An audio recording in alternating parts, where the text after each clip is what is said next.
As these three big gnolls close on Shreesha fast, lucky for her, in D&D the initiative order stays the same, so she will go first in round number 2. Now she's got to think fast here. You know, maybe it crosses her mind that if she just went invisible while she's pushed herself as far as she can get into that cart, if she went invisible, that might be interesting. Honestly, first I think we need to know what's in Shreesha's head. Let's figure out if she's going to move, because she is, I mean, it might be likely or maybe highly likely that she's gonna leave this position. It's just, maybe it's just too much for her. So I'm gonna say, considering her victory conditions, considering the Alhoon may already know where she is, considering these gnolls coming up, let's make it highly likely she's going to leave this position and try to figure something else out.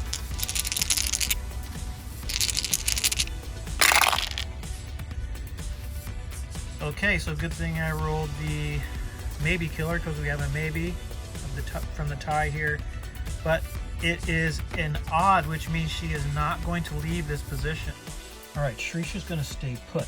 Let's find out now if she's going to be, you know, if she's going to get ticked off. Is she going to be aggressive? Let's see what her frame of mind is at this point.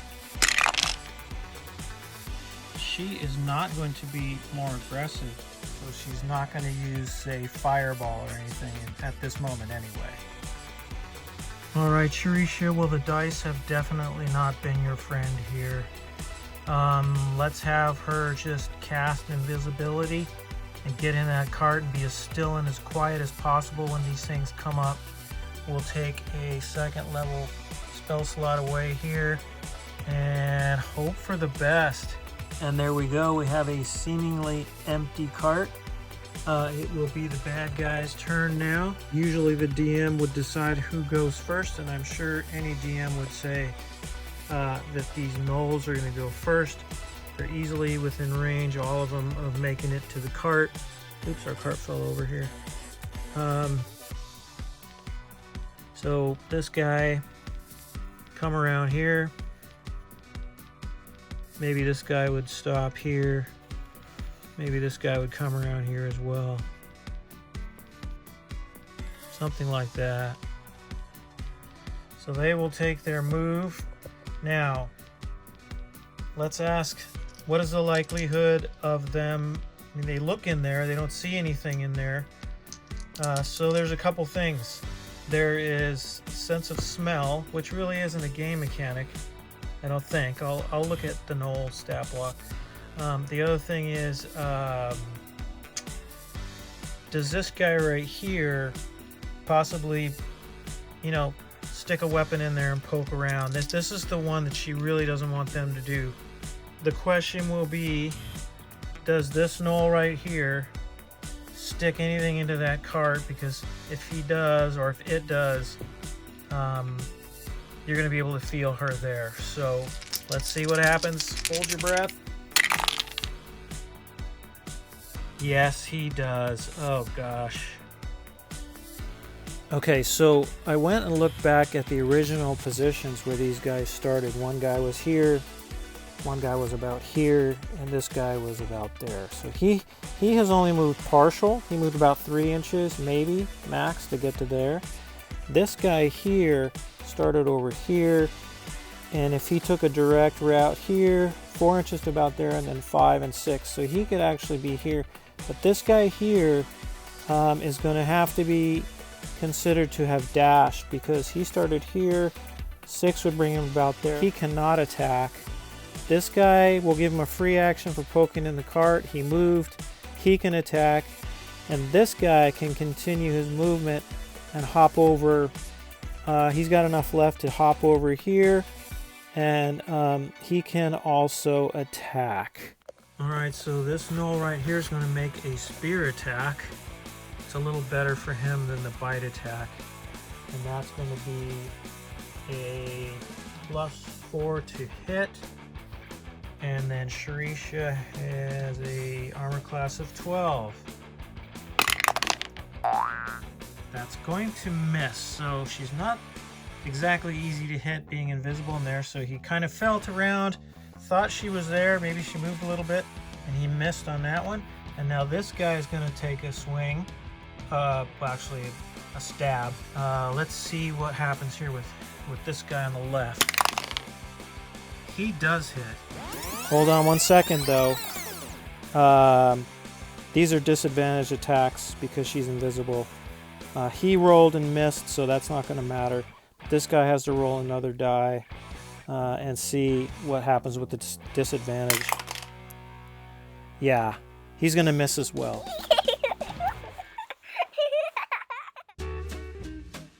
All right, well, despite any of my concerns, it appears that Shreesha is a cool operator and gets out of this. I guess she knows exactly what she's doing.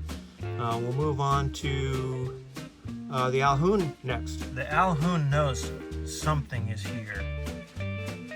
And what is his decision going to be regarding his own troops? Because there's things he could do, but they'll affect his troops as well. His troops could be hurt. He might kill his own troops. We'll do a highly likely that Blackfang gave the order to not kill any of their own troops. Yes. So that order will take Mind Blast off the table. And I guess also take Arcane Bolts. In this situation, this might be a case where we can actually use alignment. I believe the Alhoon is neutral evil. The neutral evil is the alignment of those who do whatever they can get away with without compassion or qualms. So it seems like there's a pretty good chance he won't follow these orders. And maybe try and explain it away later. So the question will be, does he follow Blackfang's orders? Let's make it highly unlikely. So 3 no's against a yes, just like that. Highly unlikely that he will follow Blackfang's orders. So does he follow Blackfang's orders? We have a maybe, but a 1 is odd, so that means no. He does not follow Blackfang's orders. Okay, so there's really only one choice for him here. Arcane Bolt. He's going to have to target the cart. Maybe he can destroy the cart. Can't use Mind Blast because it's a cone, and she's completely, she's got full cover behind that cart, so that was really smart of her to do that. So let me look into targeting the actual cart itself and what the effects might be on her inside the cart. So at the DM's discretion, the DM might make Shreesha check to see if her concentration is broken.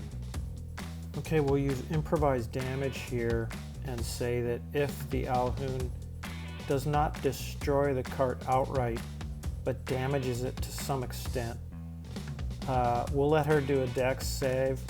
And at worst, in that situation, she could take 1d10 damage. If he blows the cart up, just completely pulverizes it, then maybe she takes 2d10. Oh, and that would also apply to the gnolls. If he blows up that cart,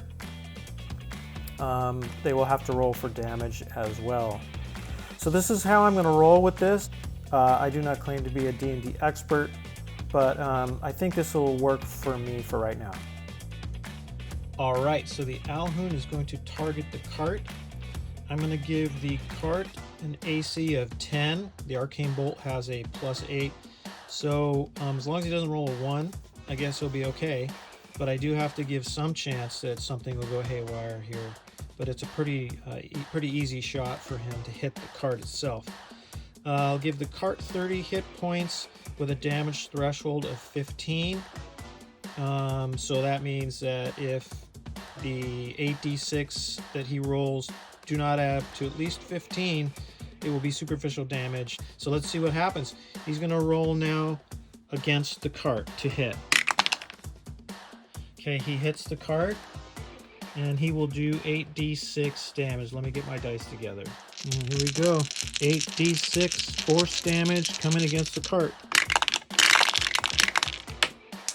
Of course, I had to drop one. Okay, so boom. 28 hit points against the cart. Damages it, but it doesn't completely destroy it, so it leaves it with 2 hit points left. All right, so that cart is hanging together by a thread, but one thing I wanted to specify was that the globe of invulnerability that the Alhoon has around him is going to have to be dropped, because if anything cast from outside the barrier can affect creatures or objects within it, I'm going to say that he's going to have to drop that spell in order to cast Arcane Bolt. Okay, so now let's see what happens with these saving throws, because this cart just got literally almost blown up to bits. There's a lot of splinters flying around. So I said I was going to do dex saves for everybody around. We'll start with Shreesha. Her dexterity save is a +2. And then I'm going to set it at like 15 for medium difficulty for her. I mean, she's pretty talented. And let's see how she does. She fails. Yeah, and if she wouldn't have failed so bad, maybe I would have given her 1d10, but I'm going to give her 2d10 to see how much damage she actually takes on this. By the way, on a save, you maybe take half. 14. Not good. All right, let's check if Shreesha here drops her concentration. She's got to do a DC con save of 10 or half damage, whichever is higher. So half of her damage would have been, I think, 7, was it? Yeah, 7. So it's going to be 10. So let's see. Her con is a +2. Oh yeah, she holds her invisibility. That's great. Okay, so now let's number these guys. 1, 2, and 3. And we'll roll the dex saves for the gnolls. They get a +1 on their dexterity. Same save at 15. So for number 1,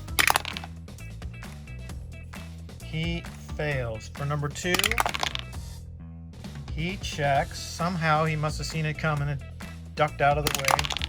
And number 3 fails. So 1 and 3 are going to take damage. Check that. I said that if you saved, you took half damage. So let's roll for number 2. 6. So number 2 will take 3 damage. So 1 takes 5 damage, and 3 takes... Oh!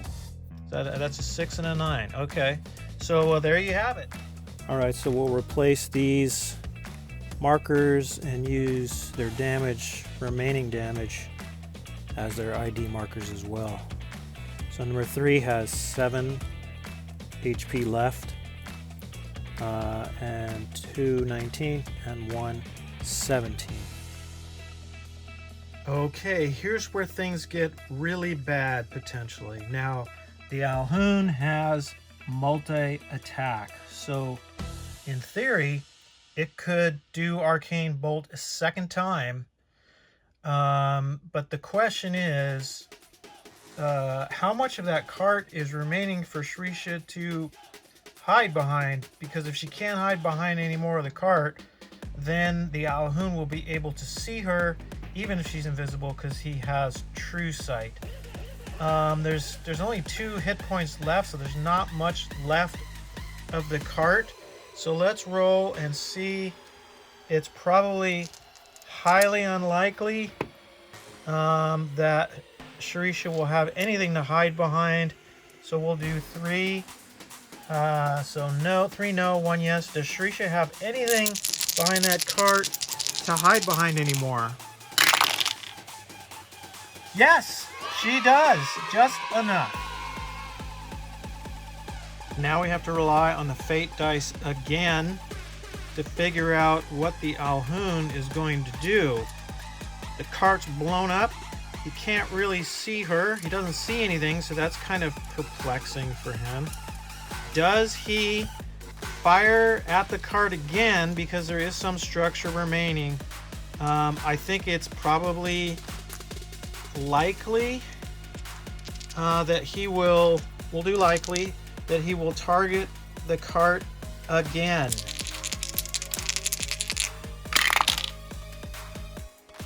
Yes, he does. I wish that wizard would just kill that Alhoon. I mean, if we cover him now, we're dead. Hey, we are dead, aren't we? Yeah, I can't feel my hands anymore.